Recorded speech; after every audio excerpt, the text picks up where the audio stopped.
Yo, we're back for another one. Welcome to another episode of the Parental Advisory Podcast. Yeah. Before we do anything, I'm going to have to ask you to click, like, mash that share button on the YouTube channel and subscribe to Parental Advisory Podcast.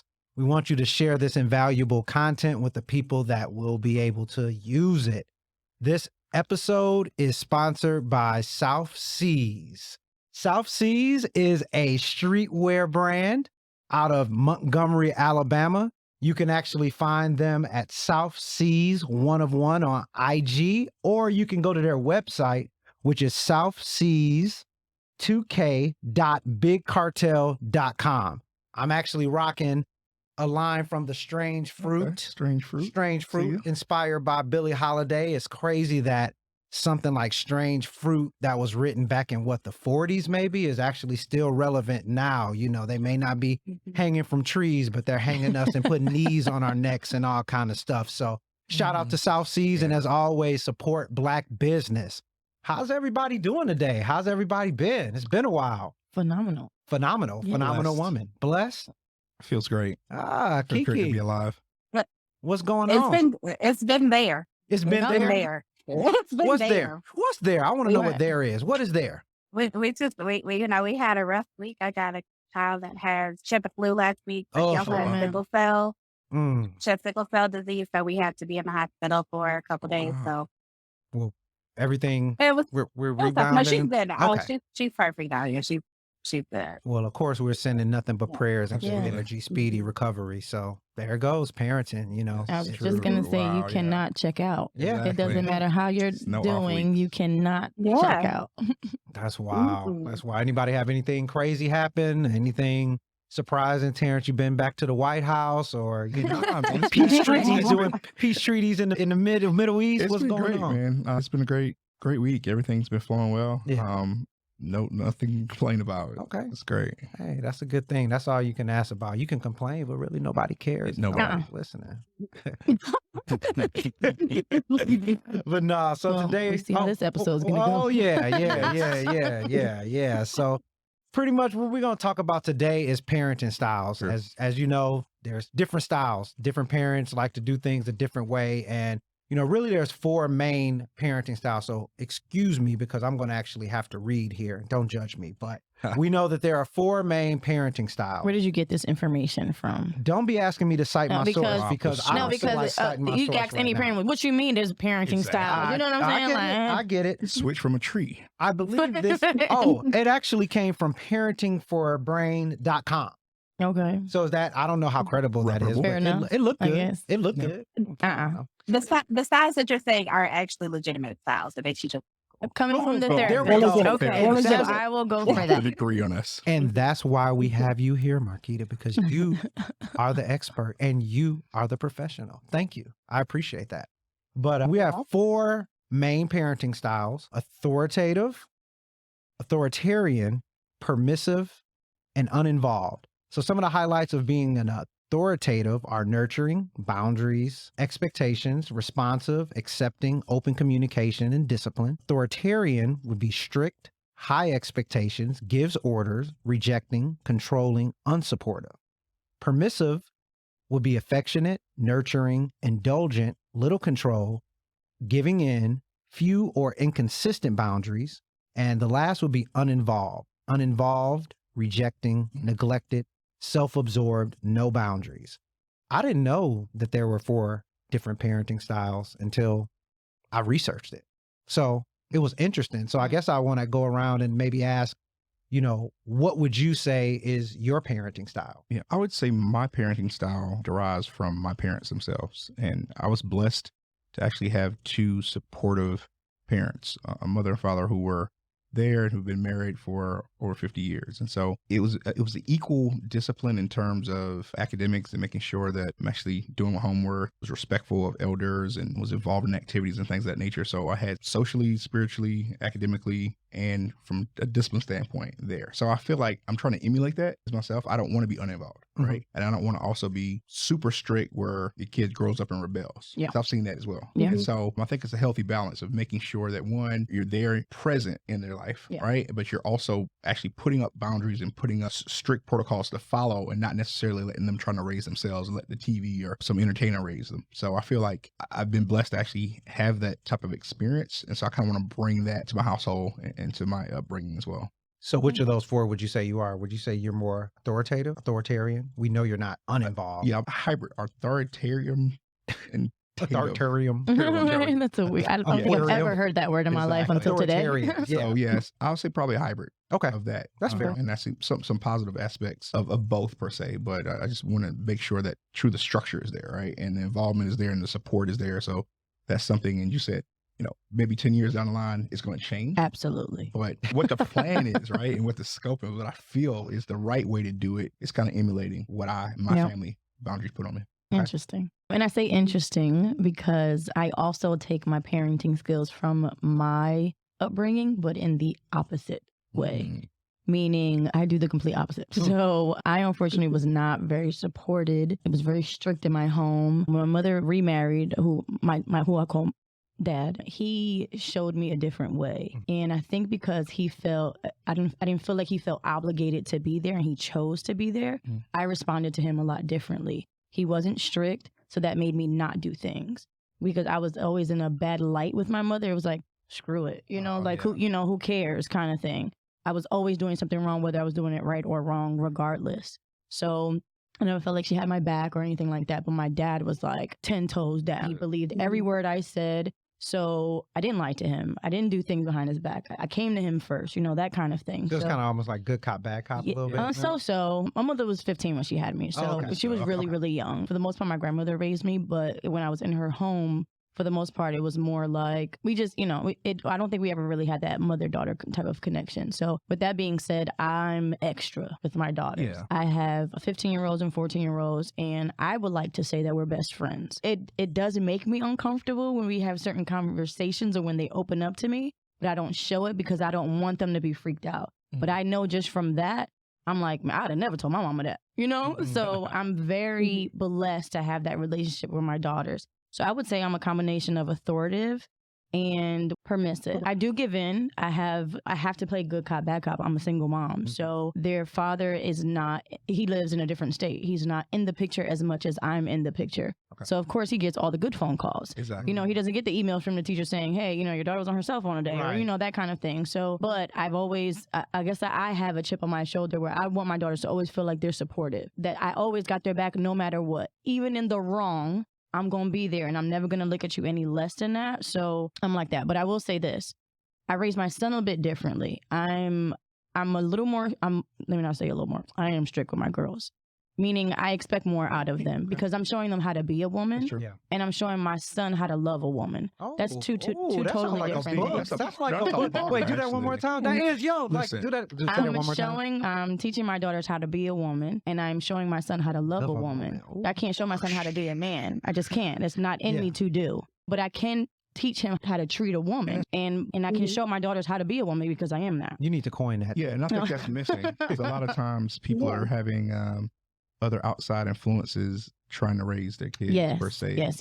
And I'm fully aware that I can't teach my son how to be a man, how to be, bravado, that kind of thing. But I can show him how to be soft in a way that it still makes you a man, but still doesn't demise a woman. That's true. So I am a little more strict on my daughters because I expect more out of them. And and that's just my truth. And I'm probably never going to be not that way. But I am strict with chores and, playing your part. I say something that's huge in my house, like we're a team.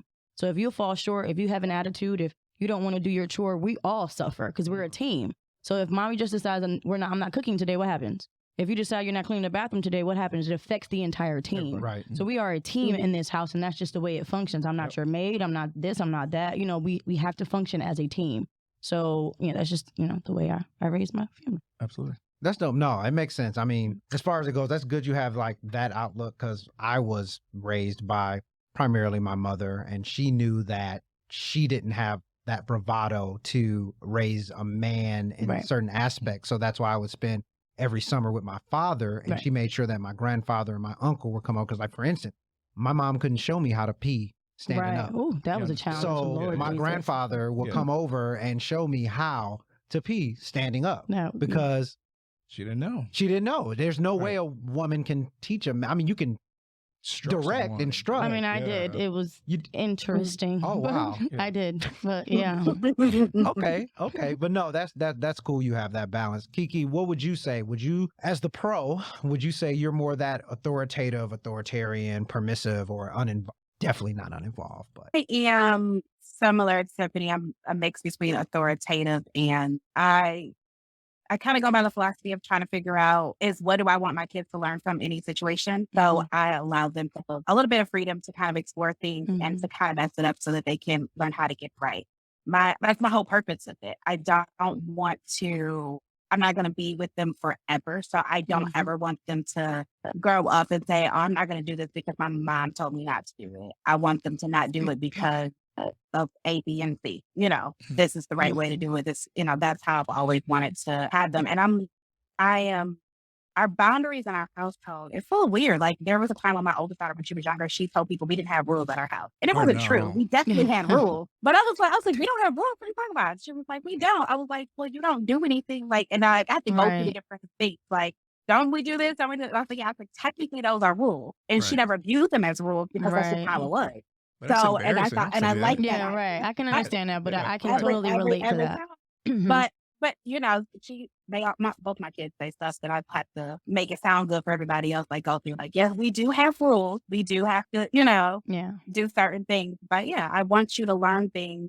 I want to give you freedom to learn something on your own and have me be there to just be your support, your guide. Okay. And you talked about rules. I mean, that's one thing too. Growing up, I had a lot of rules. I was the only child. Yeah, me too. And so people would always say, okay, oh, you're only child, you're spoiled. Oh, no. No. I had to do all the chores that my Focus is brother on you. and sister that I would have had to do. Yeah. So, Yeah. you know, every day, every morning, I made up the bed. Right? Yeah. And that's like something that's a regiment that's in my Yeah. mind. I still do that to this day. I don't leave the house with the bed. And being that's made, why right? I'm big on that. Make You your know, bed. make your bed now, right? And it's gonna like these skills that you learn and these different tactics, they kind of stick with you Yeah. for the remainder that's of a your life. sign And of a that's highly successful person, someone who makes their bed up in the morning. I mean, seriously. Seriously, like No, if you look for at the real. traits Look of at highly traits, successful yeah. people, make your bed up. Oh. I try not to judge, and I'm really doing better at that. But when I go to someone's house and they don't make their bed up, I'm grown. What are Right. you? Right. Okay. All right. What else? Yeah. What else don't you Look take care at of? y'all. I don't make my bed. Judge You it. don't. Judge Okay. it. I don't. No. Oh, I Look at that. know. I don't. Mm-mm-mm.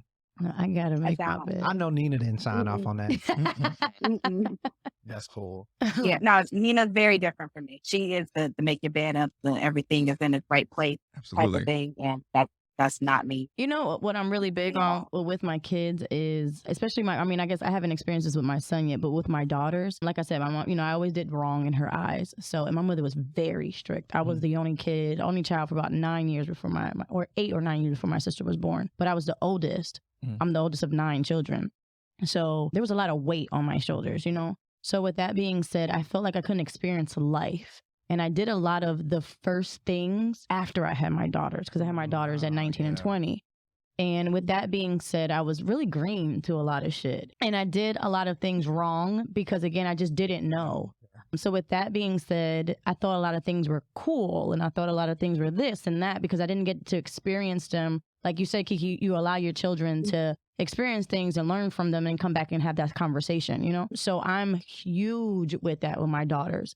Meaning, like, my daughters at 13 and 14, and a lot of people wouldn't agree, and that's okay. At 13 and 14, we went on our very first family vacation. I had never been able to take them on a family vacation. So we went to Miami, and I actually went to Mexico, like, a few weeks right before that, and I actually saw children, like, doing virtual learning on their laptop, and I was like, light bulb, my kids can actually go on vacation at any point. So during the pandemic, we went to Miami while they were still in school. We, and it was dope because they were at the pool with their laptops out and they were like living life, And I decided to get matching tattoos. And we did that because if you see, I am tatted up from the floor up. Like You know what I'm saying? in Harlem. And I don't want the girls to be like, that's such a cool thing to do. Let's just get that out of the way. You got your first tattoo with mom. So I like to experience a lot of first things with them. I didn't leave the country until I was an adult. I didn't travel until I was an adult. I didn't get on the airplane until, well, I got on the airplane. But I didn't do a lot of things until I was an adult. And I was just so hype and green and, so excited about it that I did stupid shit. So if I could eliminate some of that and you experience it with me first, let's get it out the way so that you're not the green one in the crew. You know what I'm saying? Like, I did that with my mom, and there's a lot of that. Like, there's people in school now, like, oh my God, you got a tattoo. And they're like, it's not a big, I don't want stuff to be a big deal to them that's not. So it's like, you got a tattoo? Yeah, my mom does. I was at the nail salon the other day getting a pedicure, and their librarian teacher happened to be next to me, and she saw the tattoo, and she was like, you guys have matching tattoos with your mom. She went back to the school yesterday and was like, you guys have matching tattoos with your mom because all of you guys have the tattoo. She was like, yeah. She's like, I saw your mom at the nail salon, at the nail salon the other day. And she was like, yeah, she was getting a pedicure. So, I love that they've experienced their first things with me and not with a boy.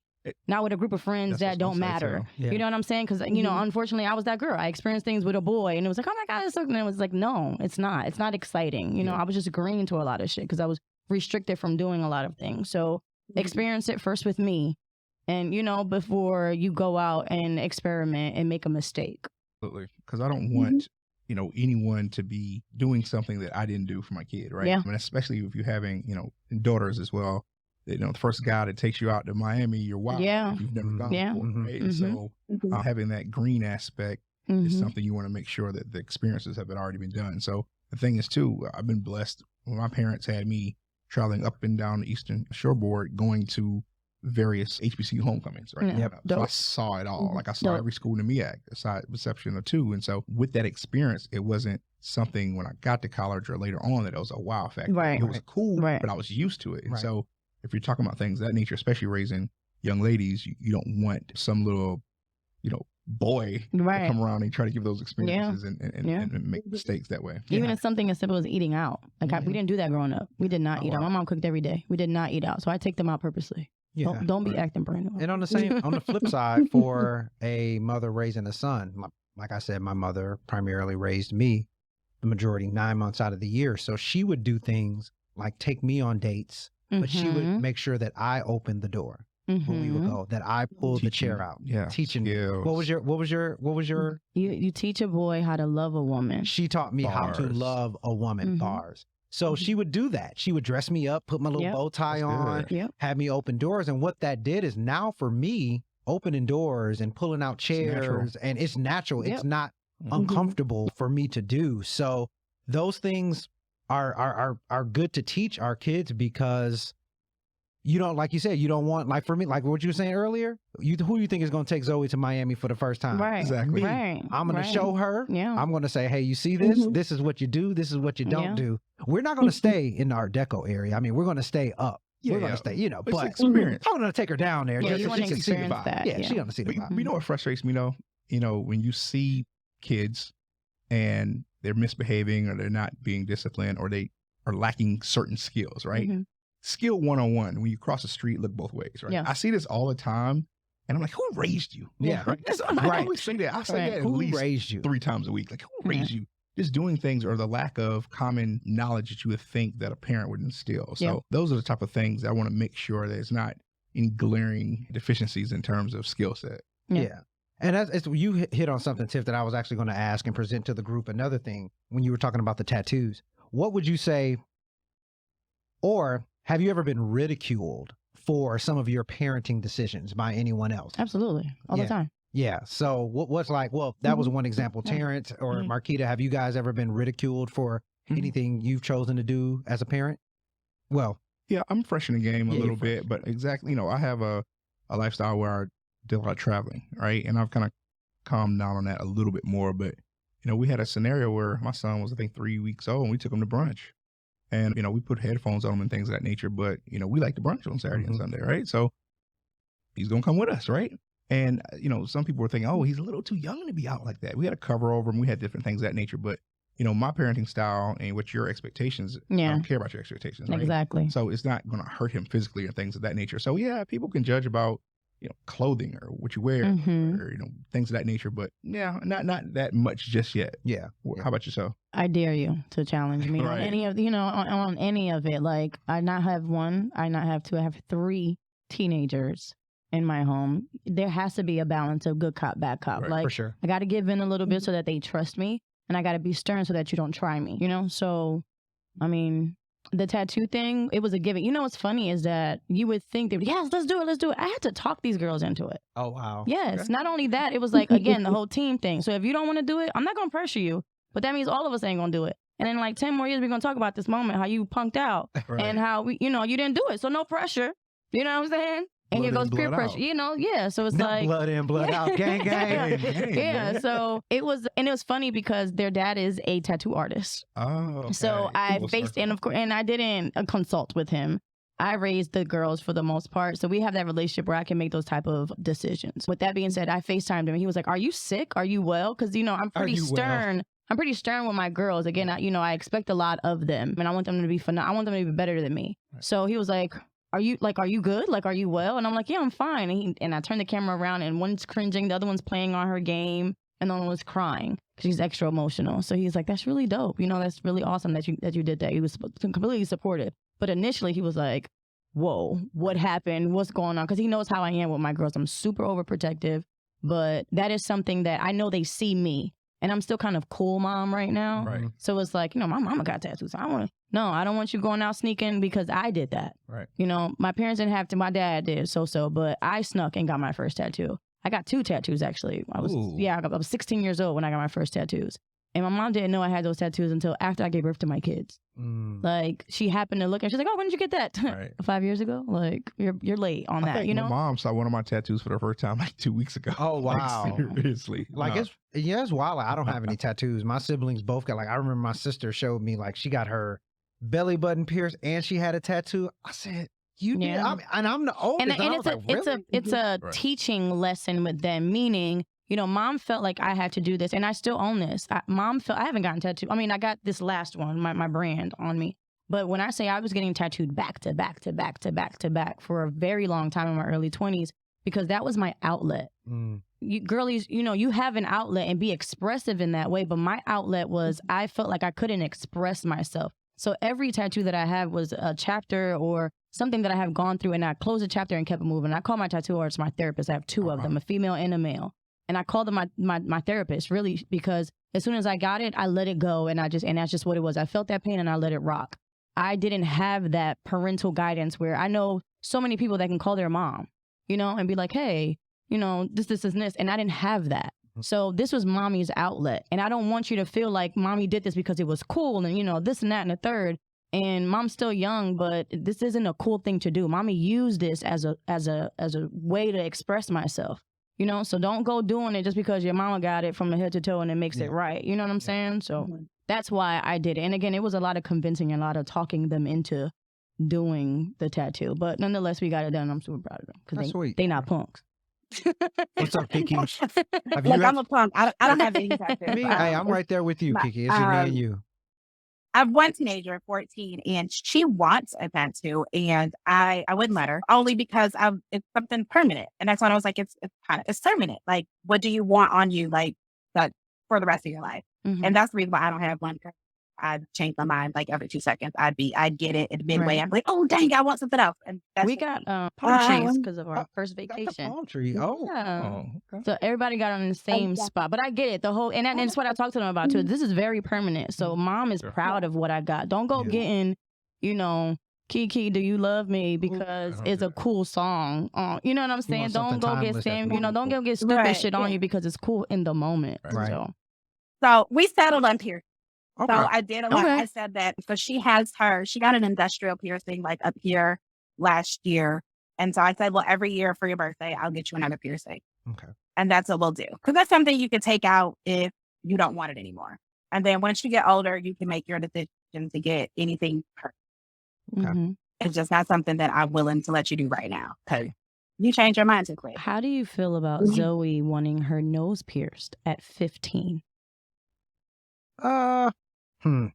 That would be one where I would definitely consult with her mother, who I'm sure was going to be like, no, because I'll say that's kind of going back to the parenting style. I'm more of I'm like a hybrid too. I'm kind of permissive with certain things, but then I'm authoritative with others. Okay. My thing is, if she's getting good grades and she's doing what she's supposed to do and she's following instructions and she's not, and that's how she wants to express herself, I would be willing to do that. I didn't get any piercings. When I was 18, a girlfriend told me I would be cute with pierced ears. So that's why I got my ears pierced. I haven't worn earrings in like 12 years.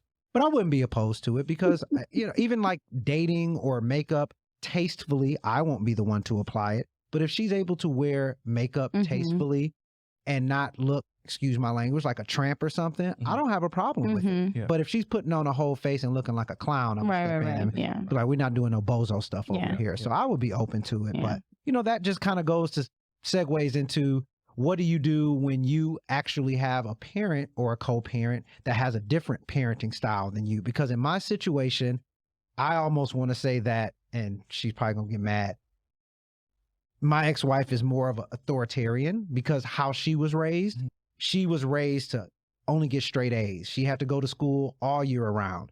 A B, she would get in trouble. So sometimes when there's conversations about Zoe's behavior or Zoe's grades, and she gets good grades, she gets hundreds and everything, her mother will kind of, and I'll have to tell her, like, she's in kindergarten, like, take the brakes off. The pressure, take the pressure off of her. She's only in kindergarten. However, I do feel as though because she was a better scholar than me, I'm just going to be honest, but once she gets older, I will appreciate her stepping in because I will be one to be like, oh, you got a B, that's good. Versus mom is going to say, no, you got that A. So that's kind of how we balance things out with certain things with grades in school. I'm a little bit more of the cooler parent. I'm a little more laid back just by nature. I'm surprisingly, I'm more patient when it comes to Zoe because I actually think that my ex-wife, sees a little girl version of Remy every day. So that probably drives her a little bit crazy.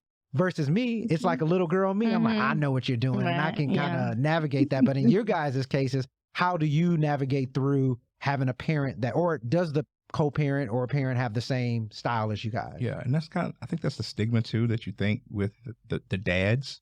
The dads are a little bit more easygoing and the moms are a little bit more strict historically. I guess that's how you look at it too. But, honestly, I feel like, we both actually have pretty high expectations of what our son should be, right? And from an academic standpoint, I feel like, I grew up where you're supposed to get all A's. Like, I'm not going to reward you because you got all A's. That's what you're supposed to be doing. And so that's the kind of mindset that's there. So we are on the same page with that. So that's a blessing to have that too. And from an overall standpoint, that's another thing because she doesn't want him to play in sports, play football. And I'm like, what? I grew up. Football freaks me out. As a football, town football family. Everybody in my family, every male played football. If you didn't, you looked at kind of weird. And so, from a standpoint, that's going to be a conversation we'll have to have. I mean, with the rule changes, he's going to be playing flag football. You can't hit, you can't do anything anymore. But baseball players, don't baseball players get paid a little they more? They do make the most. Yeah, so let's just go ahead and swing a bat, We're son. not worrying about, that's pipe dreams, thinking about professional. We're just trying to think about getting to college, college scholarships. And so ideally too, I just think from an overall standpoint, our mindsets are kind of the same in terms of the structure and the discipline and what you're supposed to be doing and the various chores. The only thing we have to worry about is kind of, the organizational factor. That's the differences. That's where we clash at about leaving clothes on the floor and, making it to bed and taking, cutting the grass and things like that. She's going to be softer on him because that's her son, Exactly. That's just what it is. Yeah. You're teaching him how to be a man, so it's definitely, it's going to change. Yes. So she's like, he don't got to do that right now. Yeah. I'm softer on Mozzie for sure. In my situation, I would say we're completely opposite. He grew up in a very religious background. So certain words like the word but is not allowed in his home. Mozzie definitely has more cushion in my home. He says, but we all laugh. He's, but my son knows the word disobedient. Like so we recently got a dog, Dingo. Love my dog. But Dingo wasn't listening one day or whatever, and Mozzie came out and was like, Mom, he's being really disobedient. My son's 3 years old. Spell it. Spell the word disobedient. But he knows very well what that means, and that I'm not using that word. So I know that's coming from that religious background, So he knows, he's very smart. He knows what he can get away with at my home. I'm not as hard on him. He don't just act up, but, I'm soft with my son. I allow my son to lay with me. The girls never step on my bed. They didn't. The girls did not sleep. But also remember, I had twins and then one right after that. Yeah. So they had each other. My son just has me. Yeah, sure. So, I still allow him to sleep on my bed. He actually picks whatever bed in the house that he wants to sleep with. What sister you want to sleep with? Options. That kind of thing. And that's probably not a good thing that I'm putting in him. But, for right now, I'm really soft with him. So we have very different parenting styles. As far as sports and things like academically, I think we both expect the same thing. However, as far as sports and things like that, I really don't know. His father is more of creative like I am. So if he's not into sports, I wouldn't be devastated. But if he is, I prefer him not be knocked down and play football. You could just let him be a punter. He could be a punter what's or a crazy kicker. is that my youngest twin is a sports fanatic. She's like my tomboy. And she has been trying to convince me to play flag football for the last 2 years now. So much so she had the daggone coach email me and was like, she's an exception because she runs track. Okay. It's like, we would love her on the team. She would be the only girl. It's like... I haven't even replied back to him. Like, I'm not, that's a lot for me. Cause I'm real protective of my kids. So I can't fight your kid, but I'm gonna look at your mama like, Finicky. Yeah, I'm real finicky with my children. So you hit my baby and it's flag football, kids get tough and you hit my baby. I can't knock your kid out, but I'm gonna look at who raised you. Who raised you? Who raised you? So now I'm looking at the parents and now mama's fighting and I look like the crazy Latina mom. So we don't want to do football. Okay, that's fair. That's fair. What's up, Kiki? What would you say? Okay, with my oldest, his style, I don't even know what his style is, honestly. I do it all with my kids. So, as far as both their dance go, I'm the one that, I'm super in everybody's business. Like, with my oldest daughter, I know everything from what happened at school with all her friends, what happened, who, what day, and who, I know it all in the business like that. As far as grades concerned, I'm one of the only parents who I just want you to pass. I don't really care. My goal was really to make you, I want you to be a happy, well-rounded person. And I think that's the therapist in me. I'm not super strict, okay, you need to make this grade and, that type of thing. I do want you to try. So if your grades are low and you're missing, 20 assignments, that's a problem. But if your grades are low and you've done every assignment and I've seen you try hard, then that's that. And that's all I can really ask of you. So I that's from their dads is where I get that they think I'm very permissive and I let anything go. But my girls are really independent, including the 4-year-old. She's a savage. She kind of mean. But we accept. I accept her. I felt okay. Show one's off today, and that's just that. I'm not about to force her to do anything. She did that to my sister earlier today. I was like, "Are you creepy by?" And she's like, "So you're not." I don't know what happened between them earlier today. They got into an argument about something, and she wasn't talking to her no more, and that was a done deal. And we kind of accept that that's how she is, and that's what she's gonna be. I want her to have her independence and be able to choose those type of things. So definitely we're different because I think they believe that I just let anything go. And to a certain extent I do, because I don't care about certain things. Whereas my oldest dad, he lives in Mississippi. So when she goes to visit him and she's coming back, yes, ma'am, yes, sir, no, sir, no. I absolutely hate it. Yeah. It's just a respect factor. It's a subtle thing. It's a respect thing. I don't understand that completely. Every time she calls me, when she says, yes, ma'am to me, she might as well be saying yes, mommy here. That's what I hear every time. I can relate to that. I can totally relate to that. I can totally relate to that. You better say yes, ma'am, yes, sir. I don't understand. I get it. I don't understand doing it there, and I would never tell her not to do that there. No, to do that, you be respectful. But I would do that because I'm being respectful. Yeah. But to me, when we're don't do it. It makes me cringe. Yeah. I feel I'm the same. I feel. Yeah, that's a north and south. Yeah, no, it is. Absolutely. When I spent summers in the South, it was yes, ma'am, no, ma'am, yes, sir, no, sir. Yep. And that was just what it was. When I was at home in Chicago, I would still show respect, but I didn't have to say yes, ma'am, or no, ma'am, or no, sir, at all. However, with my daughter now growing up in the South, I'm a little bit lenient with that. I don't press it, but I've noticed that her mother has her saying yes, ma'am, no, ma'am, that stuff more. So I go along with it. I don't try to ruffle up the feathers, so I let that be. But no, it's different. It's interesting to just hear everybody's different parenting styles and kind of see how it benefits. So I kind of would challenge the listeners and the viewers to kind of take a look, just do a Google search on parenting style and see what your parenting style is and see if there's any mixes or if you're a hybrid, and look at your spouse or your mate and say, you know, what is your parenting style, so that you can determine, you know, what best, you know, will mold your kid. Because that's what it's all about, is really molding your kids. So good talk, good discussion from everybody. I appreciate all of the feedback. And like I said, just take a look at, you know, what your parenting style is. And one thing I want that we have up here is, regardless of your parenting style, always remember to what? Where is it? I can't. Forgive yourself. Forgive yourself. Yeah. Where is it? Yeah, there it is. Forgive yourself. Yeah. Regardless of what your parenting style is, the good thing is you can make mistakes and you can learn from them. Always remember to what? Forgive yourself. It's interesting because everybody here, whether it was one way or another, you got it from your upbringing. So meaning, you know, I have to often forgive myself because my mother's name is Melissa. The Melissa in me comes out sometimes. It's like, it's okay, woosah, you know. So forgive yourself. You're learning. Yes. Well, cool. Once again, this episode was sponsored by South Seas Strange Fruit. And don't forget to hit like. What is it, Terrence? Smash the subscribe for the YouTube channel, which is the Parental Advisory Podcast. So hopefully what you heard today you like. We're going to have more topics for you. Next episode, we're actually going to talk about parenting multiple children, something I can't speak on, but we do have a couple of our panelists here who will be able to shine some light on that. So please be sure to follow us on our social media page at Parental Advisory Podcast on Instagram. And once again, subscribe to our YouTube channel, which is Parental Advisory Podcast. So thanks for tuning in, and we'll see you guys next week.